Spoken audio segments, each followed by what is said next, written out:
Oi, eu sou a Eliane Silveira, jornalista, militante da Democracia Socialista, falando direto de Porto Alegre. E nós estamos aqui hoje com uma convidada muito especial da nossa corrente política, da nossa direção, Rosane Silva, que a Jéssica vai apresentar um pouquinho mais a Rosane antes de nós começarmos o nosso bate-papo. Boa tarde, eu sou Jéssica Martins e sou militante da DS. Nesta segunda-feira, 10 de abril, o governo Lula completa 100 dias de ação.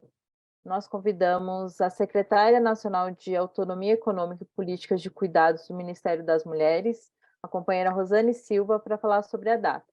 Rosane, como disse, é secretária nacional de Autonomia Econômica e Política de Cuidados do Ministério da Mulher, do governo Lula III, foi assessora especial do gabinete do Ministério do Trabalho e Previdência Social, atuando na temática de gênero, à frente da Central Única dos Trabalhadores, comandou a Secretaria Nacional de Mulheres, coordenando a campanha pela igualdade de oportunidade na vida, no trabalho e no movimento sindical, e a campanha pela paridade nas instâncias da Central. É membro do Diretório Nacional do Partido dos Trabalhadores, o PT, e da Direção Nacional da Democracia Socialista. Rosane, o governo Lula completa 100 dias. Em seu discurso, na manhã de hoje, o presidente Lula destacou que o Brasil voltou. Esse Brasil que está de volta impacta como a vida das mulheres? Boa tarde, Jéssica. Boa tarde, Eliane. É muito bom poder conversar um pouco sobre este novo governo, esse novo momento histórico que a gente vive no Brasil, né? E, de fato, o Brasil voltou porque voltamos a ter direitos, voltamos a ter o mínimo de esperança, voltamos a estar nas políticas públicas deste país. A gente sabe que os últimos 4 anos, ou melhor, 6 anos, desde o golpe contra a presidenta Dilma, as mulheres foram cada vez mais sendo retiradas da política pública do nosso país. Então, foram 4 anos de completo desmonte das políticas públicas, em especial das políticas públicas que geram emprego, renda, autonomia econômica para as mulheres, tiram as mulheres da situação de violência, dão dignidade humana para as mulheres. Foram 6 anos de completo desmonte da política pública no nosso país, e quem sabe que impacta o conjunto de homens e mulheres do nosso país, mas tem um impacto muito forte sobre as nossas vidas, né? A vida das mulheres, porque a gente sabe que na hora da crise, quem primeiro volta para dentro de casa, cuidar da família, dos filhos, dos doentes, dos idosos, somos nós, as mulheres. No momento de crise, como o nosso salário ainda é considerado uma ajuda na renda familiar, mesmo que as mulheres já sejam mais de 40% de chefes de família do nosso país, mas ainda na política, ainda é considerado, né, na conjuntura política do nosso país, ainda o nosso salário é considerado como um aporte à renda familiar. Então, no momento de crise, justifica as mulheres ser as primeiras a ser demitidas, as mulheres ser as primeiras a ir para o emprego precarizado, sem nenhum tipo de direito, sem nenhum tipo de proteção social. Somos nós, as mulheres, quando não tem política pública, como, por exemplo, a política de cuidado, que o Estado se responsabilize também com o cuidado das famílias, são as mulheres que têm que conciliar o cuidado da família e o trabalho produtivo. E aí, muitas vezes, a gente acaba indo para o trabalho parcial, né, no caso, trabalho produtivo, para o trabalho parcial, para a gente poder conciliar o trabalho reprodutivo com o trabalho produtivo. Então, quando o presidente Lula diz o Brasil voltou, é isso, o Brasil voltou a ter dignidade, as pessoas voltaram a ter o mínimo de dignidade nesse país, e sim, as mulheres voltaram a ter prioridade na política pública do país. Rosane, nestes 100 dias, né, nessa retomada da dignidade das mulheres, considerando a Secretaria Nacional de Autonomia Econômica, o que tu destacaria para a gente de ações possíveis nesses 100 dias que caminham no fortalecimento do princípio da autonomia econômica das mulheres, para que essa dignidade possa ser resgatada? Eu acho que teve, Eliane, um conjunto de iniciativas aí desde o início do governo, quando, no 2 de janeiro, a ministra Cida tomou posse, ela já assumiu um compromisso com o presidente Lula, que o 8 de março desse ano seria um 8 de março de entregas. Como sempre foi um dia de luta para nós mulheres, de reafirmar nossa pauta, de colocar nossa pauta na agenda política do país, o presidente Lula e a ministra Cida assumiram o compromisso que, nesse 8 de março de 2023, precisava fazer entregas para as mulheres, para a sociedade brasileira. E um conjunto de entregas foram feitas, desde o tema da violência, como o tema da participação política, e no tema da autonomia econômica, teve duas entregas muito importantes. Uma delas é o decreto que o presidente assinou do GTI interministerial, que é o Grupo de Trabalho Interministerial, que terá a presença também na sociedade civil organizada, aonde nesse GTI a proposta é a gente entregar, o governo Lula entregar para a sociedade brasileira uma política nacional de cuidados ainda no ano de 2023. Isso significa o quê? Que o governo Lula está dizendo o tema do cuidado não pode ser um tema só das mulheres. Esse é um tema que tem que ser incorporado pela sociedade brasileira, e por isso precisa ter política pública que o tema do cuidado seja algo compartilhado com a família, com a sociedade e com o Estado. Portanto, precisa ter política de Estado que se responsabilize com o cuidado dos filhos, das crianças, dos idosos, dos doentes, do cotidiano da casa, como cozinhar, lavar, né? Cuidar do cotidiano da casa. E esse, mais do que, de fato, a gente pensar políticas públicas, então, quando a gente está falando nesse GTI, que foi uma entrega muito importante, que é o governo Lula dizer, esse é um tema que não pode mais ser um tema só das mulheres, só as mulheres se preocupar com isso. Isso tem que ser um tema do Estado brasileiro.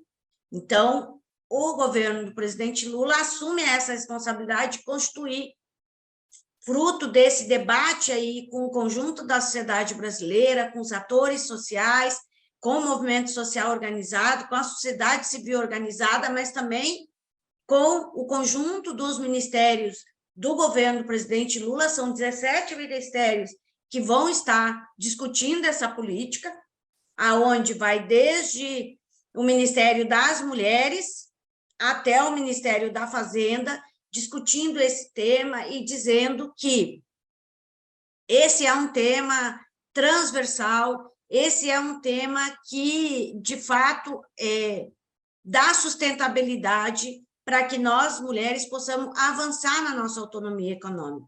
Porque enquanto a gente ainda tiver essa responsabilidade única e exclusiva conosco, de que a gente é que tem que, quando a gente vai para o trabalho reprodutivo, nós é que precisamos saber como que a gente vai resolver o problema da criança que não tem a creche, ou da criança que não tem escola, ou de algum idoso que está ali na família e precisa do mínimo de cuidado.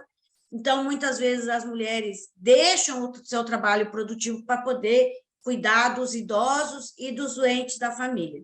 Então, o GTI, ele vai tratar exatamente disso, de que o tema do cuidado é uma responsabilidade do Estado, da sociedade, das famílias, e não somente das mulheres. Um outro, e que isso é estruturante para pensar uma política de também autonomia econômica e social das mulheres. Um outro tema importante foi a chamada pública de 50 milhões de ATER, que é assistência técnica para as mulheres rurais, para de que fato as mulheres rurais possam ter um programa de organização produtiva que vai desde ter orçamento, mas também ter apoio técnico para que as mulheres rurais possam estar produzindo a partir do seu território. Então, essa foi uma outra iniciativa muito importante no campo da autonomia econômica, e também o PL de igualdade, que o presidente Lula já tinha assumido este compromisso com a sociedade brasileira, com as mulheres em especial, já que nós fomos as grandes responsáveis pela vitória dele. E ele falava isso no período eleitoral, que era inconcebível num país do tamanho do Brasil, da representatividade nossa, mulheres na sociedade, era inconcebível nós ainda receber um salário menor do que os homens. Então, o presidente Lula enviou para o Congresso Nacional um PL de igualdade salarial que vai responsabilizar as empresas com presença dos sindicatos para que possam construir no âmbito da empresa um programa de cargos e salários aonde a igualdade ela esteja presente no cotidiano dessas mulheres. Então, a empresa ela vai ter que fornecer anualmente para o Ministério do Trabalho um relatório dos seus cargos e salários, e ela vai ter que justificar, por exemplo, que a Eliane, que é uma jornalista, ganha 30% a menos do que o Jonas, que também é um jornalista, cumpre a mesma carga horária de trabalho, tem as mesmas qualificações. Por que existe essa diferença? Então, a empresa vai ter que justificar. Se não estiver justificativa, plausível, dentro do que são os parâmetros regulamentados na lei, essa empresa será multada. Então, este PL de igualdade agora está no Congresso Nacional, vai ter todo um debate no Congresso Nacional, e depois o Ministério do Trabalho, junto com o Ministério das Mulheres, vai editar uma portaria regulamentando como é que vai ser essa fiscalização. Mas, mais do que multar as empresas, nós queremos fazer esse debate público na sociedade brasileira. Se nós temos mais qualificação, se nós temos mais escolaridade, se a gente ainda acumula o trabalho produtivo com o trabalho reprodutivo, por que nós recebemos menos do que os homens? Qual é a justificativa? A não ser a discriminação machista e patriarcal que está presente na nossa sociedade brasileira.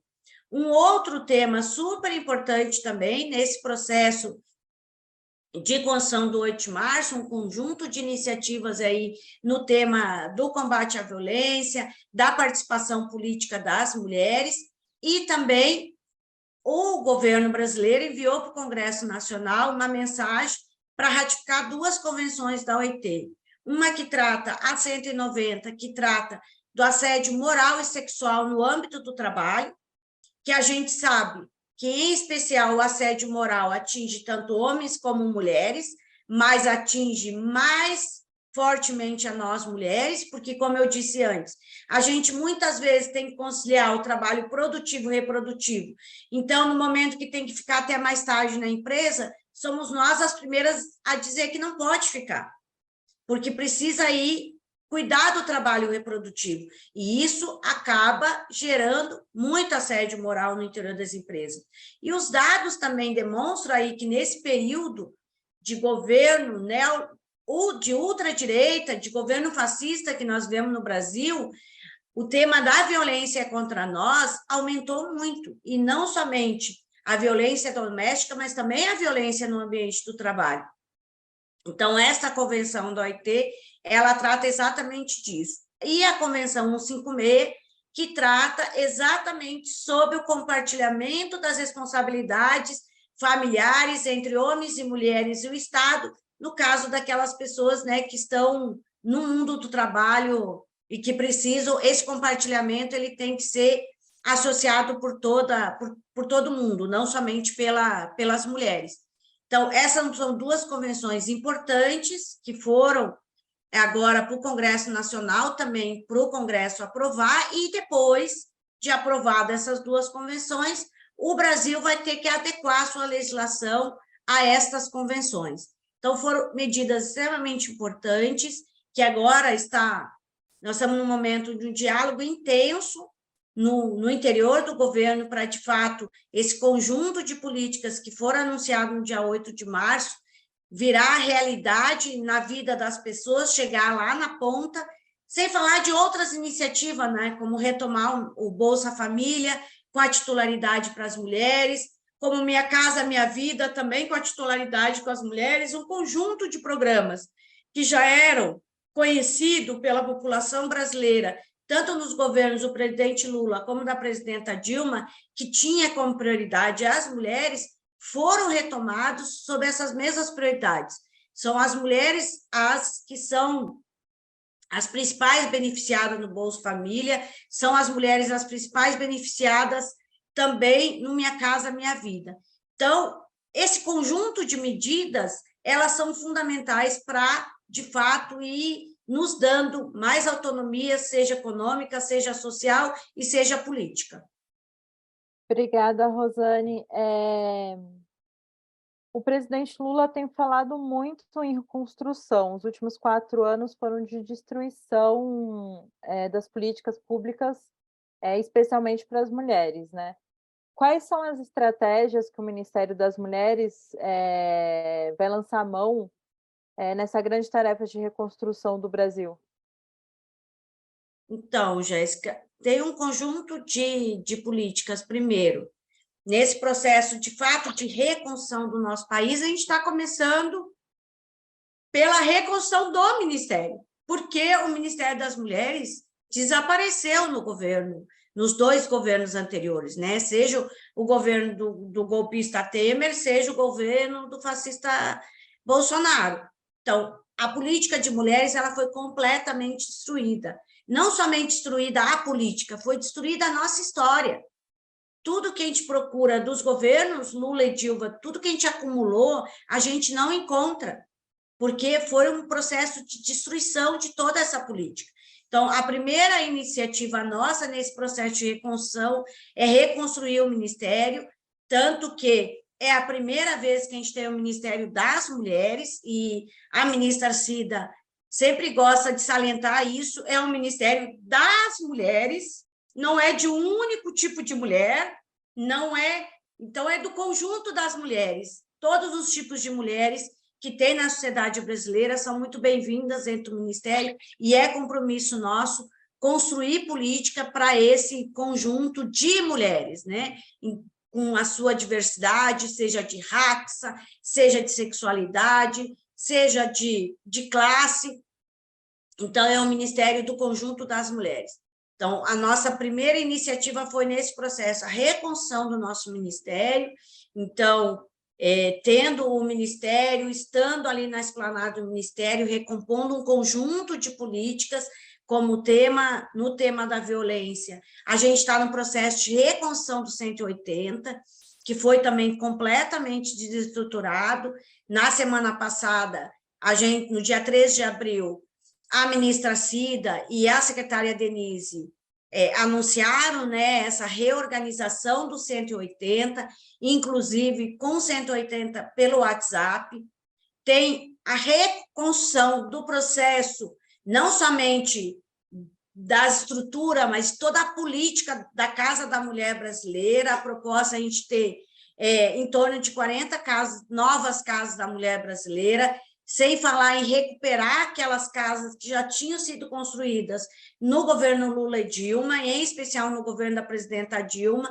Então, a gente reconstruir a política dessas casas e também as viaturas, as mais de 200, quase 300 viaturas da Maria da Penha, que também serão entregues aos estados e municípios, toda a reconstrução do diálogo social através do Conselho Nacional de Direitos das Mulheres. Neste momento, a gente está nesse processo de tentar reorganizar o Conselho, no sentido que a gente possa ter, dentro do Ministério, a Secretaria Executiva do Conselho, dando o papel que o Conselho Nacional de Direitos das Mulheres sempre teve nos governos Lula e Dilma, de controle social, de discutir as políticas públicas.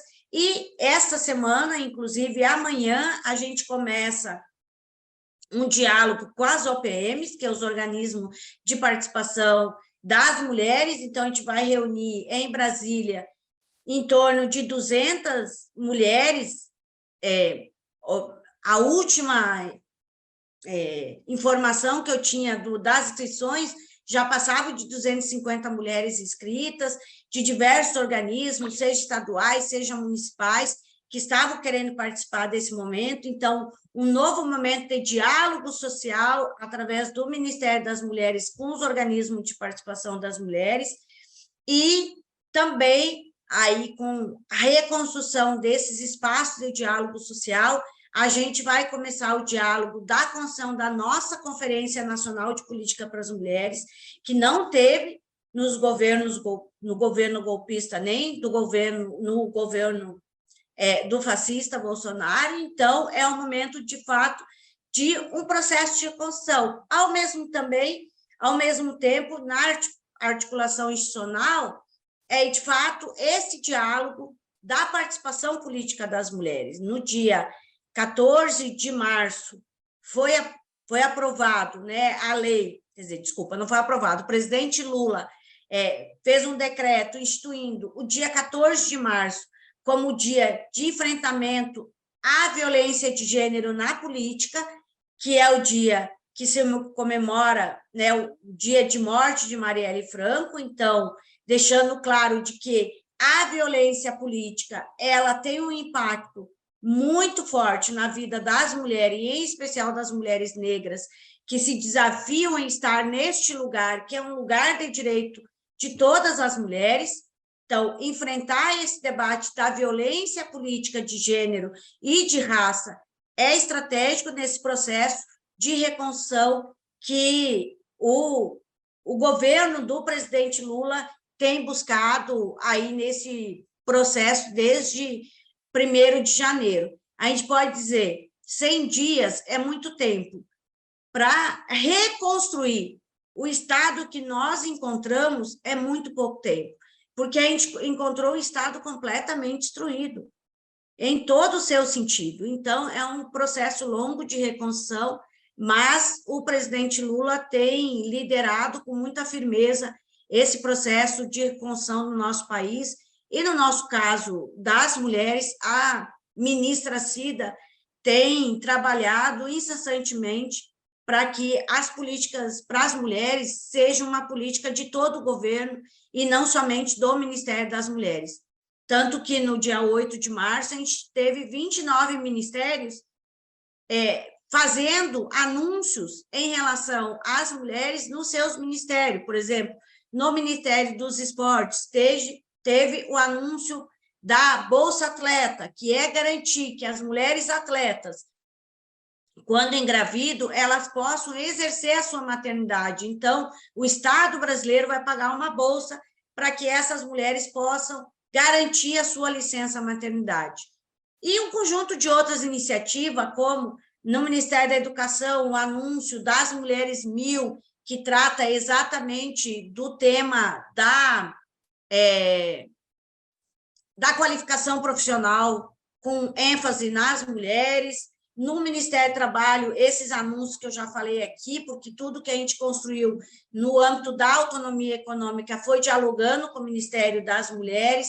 No programa Pro Catador, vai ter uma linha específica para as mulheres catadoras. Então, é um conjunto de iniciativas nesse processo, de fato, de reconstrução do nosso país na sua amplitude e tendo as mulheres como centro dessa política. Bem, Rosane, te ouvindo, mais sentido faz a fala do nosso presidente, né, de que 100 dias são só o começo, né? Então, mas eu queria frisar que de tudo que tem sido feito nesses 100 dias é um belo começo ou um lindo recomeço, considerando o passado obscuro recente que nós vivemos. Mas nós também sabemos que a governabilidade não será uma tarefa fácil, porque o Congresso que saiu das urnas é um Congresso majoritariamente conservador, com um pensamento patriarcal, colonial, machista, e isso vai exigir uma estratégia de governabilidade para além das políticas da ação de coalizão de formar esse bloco de sustentação no Congresso, mas também uma governabilidade que parta da sociedade civil organizada em apoio às políticas desse governo. O governo tem falado no tema da participação popular, tu citaste aí a questão da construção da Conferência Nacional de Política para as Mulheres, nós estamos em processo de Conferência Nacional da Saúde em todo o país, e eu queria que tu falasse um pouquinho mais assim sobre os desafios nosso da governabilidade e da participação das mulheres na sustentação desse governo, que é, sim, um governo voltado para as mulheres. Então, Eliane, o presidente Lula, acho que desde 2003, quando ele assumiu pela primeira vez a presidência da República, ele sempre fez muito isso. Acho que pelo histórico dele, né, do movimento sindical, líder metalúrgico, então ele sabe que todas as conquistas, elas são sempre fruto de muita luta, né, e de muita resistência e de muito enfrentamento. Então, ele sempre fala que, para ele conseguir fazer o que o povo precisa pressionar. E, mais do que nunca, neste novo governo, onde a gente tem um Congresso Nacional, que não é de maioria absoluta do campo que elegeu o presidente Lula, tanto que o presidente Lula precisa, muitas vezes, negociar com esse Congresso Nacional, afinal, ele é presidente da República, ele tem que dialogar com o conjunto dos poderes do nosso país, o Congresso Nacional é um poder constituído, é o poder que o povo, são as pessoas que o povo escolheu. Então, o presidente Lula tem dito isso com muita força, pressione, disputem o governo, disputem as políticas deste governo, para mim conseguir fazer as reformas tão necessárias, reformas estruturantes para o nosso país, aonde o povo, de fato, seja colocado no orçamento, é preciso ter muita pressão popular. E eu sempre digo isso, o movimento social precisa, mais do que nunca agora, estar organizado, estar pautando o nosso governo. Nós estamos num embate, neste momento, muito forte, sobre a autonomia do Banco Central, sobre a necessidade de baixar juros no nosso país, e o presidente Lula tem enfrentado esse debate com muita propriedade frente ao presidente do Banco Central. É o momento, e o movimento social começa, né, fazer momentos de organização sobre este tema, é o momento do movimento social organizado se organizar, ir às ruas e exigir a baixa da taxa de juros. Não é possível o país crescer com essa taxa de juros que nós temos aqui. Não tem reforma fiscal que dê conta se a gente não baixar os juros do nosso país. Então, o presidente Lula tem deixado isso muito claro. Pressione, se organize, tragam a pauta do movimento para o centro do governo, porque é isso que vai dar condições para ele, de fato, fazer as políticas e as promessas que ele fez na campanha dele, e quem conhece o presidente Lula sabe muito bem que, primeiro, ele conhece o aparelho de Estado, porque ele já governou 2 mandatos, ele sabe as necessidades do povo, porque ele já foi um operário, ele já foi um retirante nordestino, então ele sabe muito bem quais são as necessidades do povo, e ele também sabe que as mudanças elas só virão através de muita luta, de muita organização social. Então, o recado é esse, é a sociedade civil se organizar, participar desse conjunto de conselhos de participação popular que estão sendo retomados agora, está sendo retomado o Conselhão, nos próximos dias vai ter a primeira reunião de instalação do Conselho de Participação Social, que é um conselho onde vai estar o conjunto de movimentos sociais organizados na nossa sociedade. Depois vai ter um momento do interconselhos, que aí é reunir um conjunto de todos os conselhos que existem, né, sob a direção da Secretaria-Geral da Presidência da República. Vai vir aí, como você já falou, tem a Conferência de saúde, daqui a pouco vai começar a se organizar a Conferência das Mulheres, a Conferência da Educação, as diversas conferências que a gente fez no período do governo Lula. É fundamental, então, que o movimento social se organize. E também no próprio governo do presidente Lula, pela primeira vez, na Secretaria-Geral, a gente tem uma secretaria que vai tratar da participação social com foco no orçamento participativo. Então, é um momento fundamental da sociedade brasileira se organizar, participar desse espaço, participar dos espaços do orçamento participativo, porque é ali que a gente vai definir, que a sociedade civil organizada vai definir as prioridades do governo, e isso vai dar força não somente para o presidente Lula, mas para as próprias organizações sociais fazer pressão para que o Congresso Nacional, de fato, aprove o orçamento para as políticas sociais, para as políticas públicas, e não para pagar orçamento secreto, e não para pagar emendas impositivas, e não para pagar banqueiro, mas sim para aplicar nas políticas públicas do nosso país. Obrigada pela conversa, Rosane. Nós encerramos te desejando boa sorte, um bom trabalho no Ministério, e que certamente o governo do presidente Lula vai ser de muito sucesso, com tantos companheiros e companheiras engajados em construí-lo, em reconstruir o Brasil. Obrigada. Obrigada a vocês aí pela oportunidade, e continuamos, cada uma no seu espaço, né, de fala, construindo esse processo coletivamente, porque se o presidente Lula voltou a presidir esse país, foi pelas nossas mãos, né, a mão das mulheres, e é pelas nossas mãos que ele vai fazer o governo que o povo tanto precisa e tanto merece. Exatamente. Obrigada, Rosane. Beijo, Obrigada, meninas. Rosane.